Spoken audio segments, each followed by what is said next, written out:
you follow the stock market as much as we do, you start to notice pretty repetitive patterns. A lot of times the market will move like a staircase. It goes up, over, and then back up. We saw this from the October bottom to now. Now we're in this kind of leveling off period, this wait and see. That's not to say that it's not going to pull back and move maybe 7 to 10% lower. No one knows. But we think that that could happen before we see the next move higher, that next stair. So why is that? Well, if you see the news today, you'll notice that the inflation reading came in higher than expected. The Fed was due to cut interest rates maybe 3 times in 2024, and now it looks like that might only be twice, and the market's responding. Regardless of what the reasoning is, we've anticipated this happening, and we had a plan in the event that it did. We had cash earmarked, and now we're using that cash to buy individual stocks that don't always move the way the market does. So Jake, we just heard that the Fed may not be cutting interest rates 3 times this year. It might only be twice. Now, if we go back to last week, we saw kind of an inflection point in the market where it suggested that we could be in for some volatile times.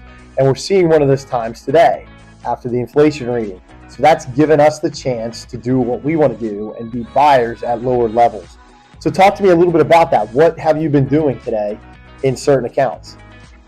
Yeah, if you remember in the last video, we talked about the rebalance, reallocation, and how we were holding certain positions to almost be protective in nature.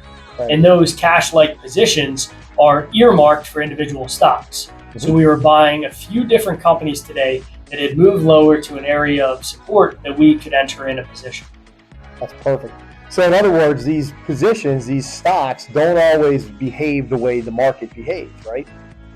Yeah, that's what we like to call buying bottom up, meaning we're selecting specific stocks or companies that are going to behave differently than the broader market. So let's find out now what that means for the market voltage meter. So when we look at the market voltage meter, in the last episode it was in the green, but now it's shifted to the middle. And that's exactly what Brian was talking about with this volatility. We have these cash positions so that we can be buyers when the market moves down, like over the last few days, buy these individual stocks. But from the short-term tactical side of the portfolio, we've sold out of some energy that was up, and we're buying some real estate utilities that has moved lower. Now that's exactly why you have us, to navigate these volatile times, to be buyers when the market presents these opportunities.